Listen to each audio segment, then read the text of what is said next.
Karen from Countyfairgrounds USA, countyfairgrounds.net. Welcome to today's podcast. Hi, Kerry, and your website name? Website is cleanhypnotist.com. And I understand you're a comedic hypnotist. Is that right? That's correct. Okay, that sounds like a little different kind of a entertainer. So you need to give us a description of how you got into this and how long you've been doing it. Okay, I started in 2001, June of 2001, so it'll be almost 20 years in a few months. I've been doing this for 20 years, so how I got into it. I saw my first show when I was in middle school or junior high, and they would have an assembly during the day, and so they had a hypnotist come for the assembly, and it seemed like every year they would have a hypnotist come, and so all the way through high school and even into college I would see shows, and I was just always very fascinated by that. I'd see it and I would just think, that was just so amazing. How does this work? And that was back in the 80s, 90s. Mm-hmm. And so there wasn't the internet. There wasn't really any information. I didn't know of any training or classes or anything like that. And so the only thing I could really find is you go to the encyclopedia. No one does that anymore. But there would be a little paragraph on hypnosis, and I was like, okay, that's interesting, and then that was it. And so, years later, I was in college, and I was studying it, and I was taking psychology, and then so I learned a little bit more about it that way, and then I graduated from college. I actually got a bachelor's degree in broadcast journalism. Okay. From Utah State. And so I started working in TV. I was doing video photography and covering the news and things like that. And I worked in the news for about a year. I didn't like it, though. Everything was very doom and gloom. And I was always more interested in comedy and entertainment. And I had also started working at a radio station. And I did like the music, and I did like radio as well. But I just didn't really like the news that much. I mean, some of it was kind of cool, like we would cover like a Dr. Seuss day at an elementary, that was fun. But I didn't really care for covering the people's houses burning down and then interviewing them and asking them how they feel about their house burning down and things like that, drug busts and then, so on and so forth. But anyway, after a while, so I was talking to some of my friends, and I had been studying it and reading books, and I told some of my friends about it, and they're like, "Wow, that's really cool," and so they're like, "Yeah, we want you to hypnotize us," and that's how it started. I started hypnotizing my friends, and I started doing little parties at people's houses, and I did that for a few months, a few days a week, and that was just a lot of fun. And then I finally booked my first show for later that year in 2001. It was a New Year's Eve party for a dance club, and that was okay. My first show. And then from there, I just I started adding a few more shows. The first few years, it was more about just doing it and learning about it, and then eventually I started booking more shows, and when I started actually getting paid to do shows, that's when I began to realize, this could be a career. And so started putting more time into it. And the first probably 7 or 8 years, I was more part-time. And then probably the past 10 years or so, I've been full-time. Okay, I have a question. How does one learn how to be a hypnotist? I don't even know where you go to do that. I know. Well, it is a skill like anything else, whether you're going to be a magician or learning how to do architecture, you can learn it. I started out being self-taught, and then I, decided that I was going to take more classes. And so there are various classes. You can go 2 different ways. There's the stage entertainment side of hypnosis, and there's the therapy side. And I took training and classes in both. So mostly what I do is entertainment, but I do therapy as well. So I help people stop smoking or lose weight or help study for a test. And I mean, it's the power of the mind. So whether you're using it for entertainment or therapy, I mean, it's still a tool. So I took classes. I went to trainings. There's all kinds of schools and trainings and classes available, seminars, and I still go to various seminars or conventions for hypnotists, and they have classes. And Okay, Kerry. So tell me about your first big stage show and what was that like and where was it? my first big stage show. Well, let me think. My first show I ever did, first of all, that wasn't really big. That was only about 40 people, so I'm not going to count that as big.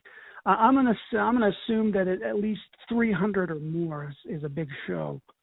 Probably when I started doing like fairs, I did Lagoon, which is an amusement park, kind of like Six Flags, based in Utah, and that was back in 2006. So I've been doing it for about 5 years. And that was really cool because that had been the biggest contract I got because I was doing shows the whole month of October. I did about 40 shows in October. And that was really cool. And probably some of the bigger crowds were about 1,000, maybe a little more. So when that was probably the biggest show I'd done up until that point. And that was really exciting because what I really liked is just the energy and especially with hypnosis, where 100% of your show is really based upon volunteers from the audience. I mean, there's a certain amount you can do as the entertainer, and that's whole story by itself. But, a lot of your show is really based on volunteers from the audience. And so when you have a bigger show, you just have more people to choose from. So in general, the bigger, the better for me. But I've done shows for every size from, 2 people to the biggest show I ever did is Peach Days in Brigham City, and that was 5,000. Wow. Yeah, That's a lot of people. A lot of people.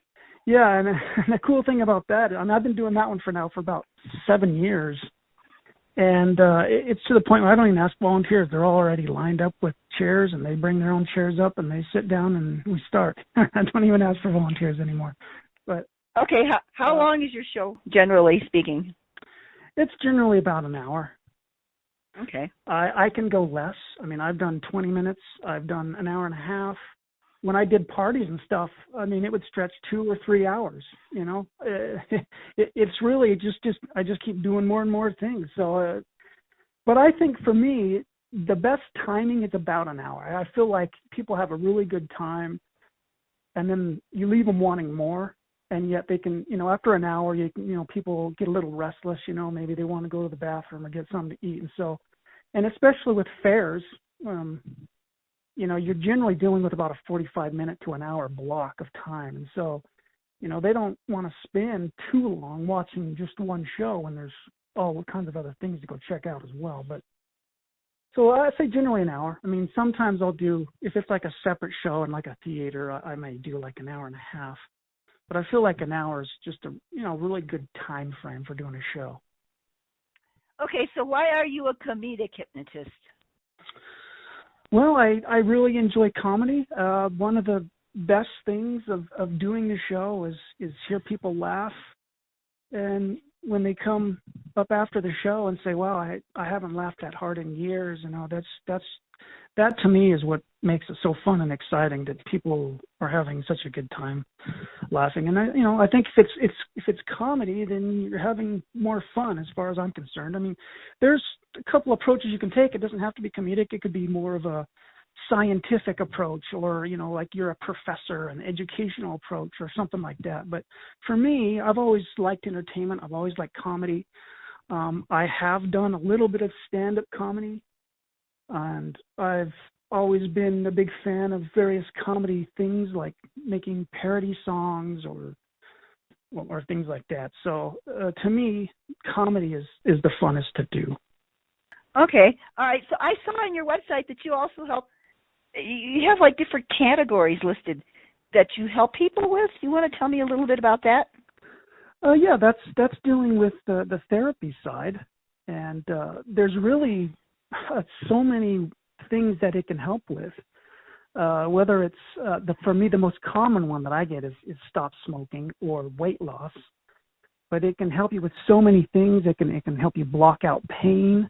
headaches. It can help you study for a test. I've helped people improve their sports athletic performance. And it can help with depression. There's just so many things that it can be applied to. I've got 20 audio programs that I've put together that help people that they can listen to. But there's so many more than that available. Any type of problem, any fear you have, can pretty much be helped with hypnosis. I mean, obviously there are limitations. I mean, if you cut your arm off, you can't grow it back. So, it can't do that, but it can help with pain, and it can help with blocking out, whether it's physical pain, emotional pain, from a relationship or something like that. So what is the best experience you ever had and that you enjoyed the most? Man, I get that question a lot, and you think I'd have a good answer, but there's so many. I have done over 1,000 shows since I began. I'm probably around 1,200 by now. And I think that for me, it's like probably one of the big moments that I can remember. And there's a lot of them, but I remember I was doing this routine, and it's about, I turn them into palm readers and fortune tellers and things like that. And then they go out into the audience and they read people's palms, and they see, they see their future and things like that. So they come back up. One of them comes up, and it's various things, what did you see? Oh, this person's going to get married in 5 years, and they're going to have 10 kids, or they're going to make $1 million. A lot of common things like that they'll say. And then one of them, he said, that person right there, in 2 years, he's going to cure cancer. And that surprised me, and that was really cool. And everybody stood up and started to applaud. It was a standing ovation, just randomly in the middle of my show.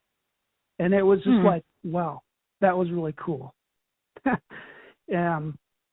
That's one moment. I'll tell you another moment. Okay. Wait a minute. How many years ago was that? That particular show was probably about 10 years ago. Yeah, so it isn't 2 years. So, okay, go ahead. About 10 years ago. And that was at a high school fundraiser. I was in Brigham City, Utah. Another one was, I was doing a show, and I like to do a routine. This was a completely original routine. I mean, some routines, I always try and spin it in my own way, but a lot of people do some of the same things. For example, you take a belt and you turn it into a snake. That's a very common routine a lot of people do. And I try and put my spin on that in my own original. I think that's the important thing to do, is to make it your own, whatever it is. But some of the more unique original stuff that I do, I mean, I've done a complete Star Wars themed show where I have them be stormtroopers, and I have them maybe doing lightsaber fights, and I had one I turned into Yoda and one turned into Chewbacca, and so whenever they respond, they always talk like that person, and something like that. One of the things besides the Star Wars show that I do is I have them. I do this thing where the fire is coming out of my hand. Now, if I sent you a picture of the poster, you'll see in the poster it has fire coming out of one hand, water coming out of the other hand, and lightning. And that's in reference to one of the routines I do. And so I had fire coming out of my hand, and I tell them they're safe and they're not going to get hurt. So I take safety precautions. And the same thing with if it's anything scary like a snake or whatever, I always tell them that they're going to be safe and they won't get hurt. So they don't freak out, because sometimes people will freak out, and I don't want that happening. So anyway, I had fire on my hand, and this kid who got really worried, and this was in a gymnasium. It was like a high school, and so he runs across the gymnasium. He grabs the fire extinguisher and just starts running towards me as fast as he can. And so I'm like, well, okay, the fire's gone. So I always control it. So if there's only fire if my hand is open, and then if I close my hand, then it's gone. So I close my hand and it's gone. And fortunately, he put the fire, but he was going to spray me with a fire extinguisher. Oh. Another quick little story about that particular routine as well is, like, I'll have fire and I'll kind of put it kind of close to their face, and I'll walk by each volunteer. Not too close, but within a few feet. And when I first started doing that, some kids would spit in my hand to put the fire out.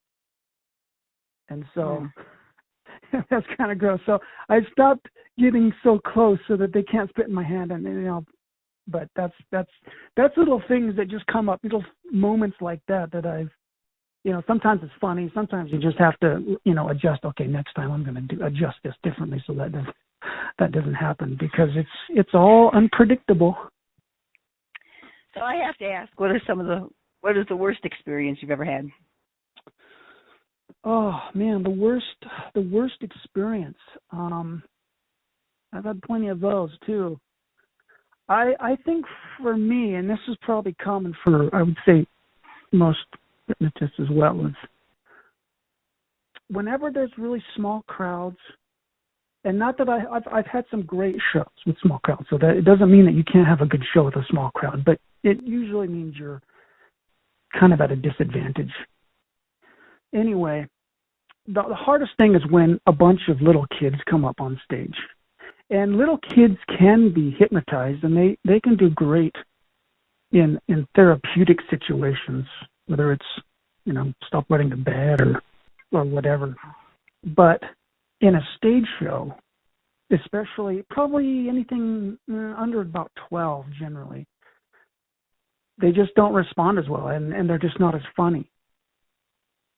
And it has a lot to do with life experience. For example, let me give you an example. If I said that you won $1 million, for example, $1 million to you means something totally different than $1 million to a 7-year-old. To them, it's just a number. They don't care. Their reactions are going to be more mild. But if I tell you that you won that, you are going to be jumping up and down and very excited. See, that's just an example of how you react based on the experience. And so that's probably one of the hardest things. And I find that that's probably the more difficult thing. Tell me how you're doing with the pandemic. I was wiped out. I generally do about 75 shows a year on average, sometimes more, sometimes less. And in 2020, I did 3. No. And 2 of those were in February. 2 of those were February before the pandemic. And I basically did 1 show in July, and that was a senior grad party that they had delayed because of earlier in the pandemic, where no one was having graduation and things like that. And so this was actually in Missouri. They chose to have it in July, and they had it outside. And this is kind of a smaller school. I mean, maybe 50 to 70 graduates. So I don't know, I would consider that a smaller school. I've done some schools that have like 700 graduates, and so it's huge. But do you have anything booked upcoming? So, 2020 was wiped out. I basically have nothing. And I do have a few tentatives. I have 2 in April, 1 in May. They're like post-proms. And there's 1 grad party in June. And I have a possible fair in July. Now, all of this could just get wiped out as well. But that's kind of what I have tentative for now, which is a lot lower than normal, but it's something. Tell me how people reach you if they have an interest in talking to you or booking you. Sure, yeah. Well, there's my phone number, which is 435-730-1803. There's my website, cleanhypnotist.com, and that also has my phone number, and it has my email. And my email is pretty simple. It's just hypnotist@cleanhypnotist.com. All right, so do you have any parting words? Well, thank you for your time. I know that things will get better, and I look forward to getting back out there and doing shows for fairs and all the other venues out there available. Okay, Kerry, thank you. And hopefully, we'll give you some exposure, and hopefully you can get some bookings out of this. You have something that's unusual, and sooner or later, all our fairs are going to come back in a big way. Maybe not till towards the end of the year, maybe not till next year, but I think we will come back. Yeah, we'll make it back eventually. Okay, thank you. Bye-bye. Okay, thanks. Bye.